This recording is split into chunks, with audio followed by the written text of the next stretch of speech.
இன்றைக்கு திராவிடத்தை சூழ்ந்திருக்கிற ஆபத்து. நான் அதான் சொன்னேன், தத்துவத்தின் மீது தலைவர்கள் வைத்திருக்க நம்பிக்கை குறைய குறைய தத்துவம் தோத்துரும். தத்துவத்தில் கோளாறு இல்லை, கம்யூனிசத்தில் கோளாறு இல்லை. கம்யூனிசம் செம்மையானது.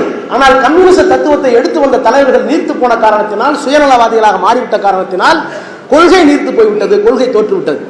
ஆனால் திராவிடத்திற்கு மிகப்பெரிய என்ன தெரியுமா?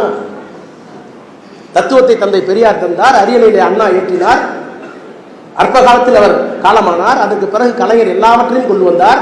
இப்ப சில பேர் கேட்கிறான், அண்ணா மாதிரி ஸ்டாலின் பேசுவாரா, கலைஞர் மாதிரி ஸ்டாலின் எழுதுவாரா? கொஞ்ச நாள் கேட்டுக்கிட்டு இருந்தான், இப்ப அதை விட்டுட்டான். ஸ்டாலின் மாதிரி உதயநிதி உழைச்சாரா?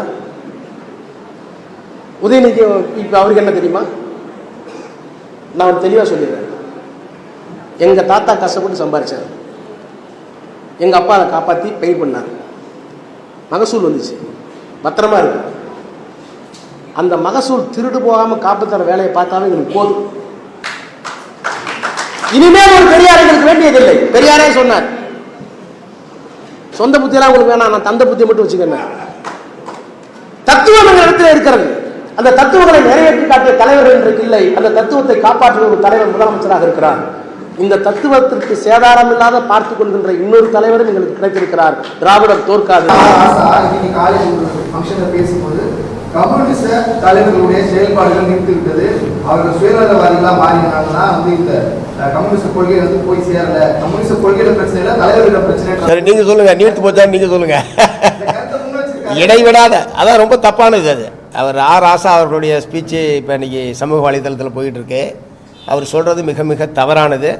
எப்படி தலைவர்களுடைய செயல்பாடு எப்படி நீர்த்தா போச்சு சொல்ல போனா சரி, இப்போ அதை சொல்ல வேணாம். பட் நாங்கள் இல்லை நாங்கள் தீவிரமாக செயல்பட்டுக்கிட்டு இருக்கோன்றது தமிழ்நாட்டு மக்களுக்கு தெரியும், ஊடக நண்பர்களுக்கு தெரியும்.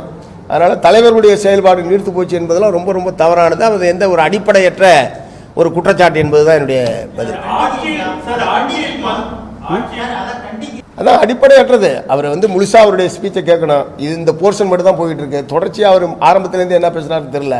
இந்த போர்ஷனை மட்டும் எடுத்து சோசியல் மீடியாவில் போயிட்டு இருக்கு. அது மட்டும் தான் நாங்களும் பார்த்தோம். முழுமையாக பார்த்தா உரிய முதல்ல நாங்கள் பதிலளிப்போம். அது தவறானது, தவறானது, அடிப்படையற்றது. அவர் சொன்னது சரியில்லைன்றதை நான் சொல்றேன். ஆமா, இல்லை அது அவர் தனிப்பட்ட முறையில் பேசியிருக்காரு. அவர் எங்களுடைய செயல்பாடு பூரா நீர்த்து போச்சுன்னு சொல்றது கொஞ்சம் கூட அடிப்படையற்ற ஒரு குற்றச்சாட்டு. அது அவர் திரும்ப பெறணும். அதனால இந்த அடிப்படையில் சொல்றான்னு சொன்னோம். இருந்தாலும் நாங்கள் முழுமையாக பார்த்துட்டு உரிய முதல்ல அதுக்கு பதிலளிப்போம் கட்டாயம்.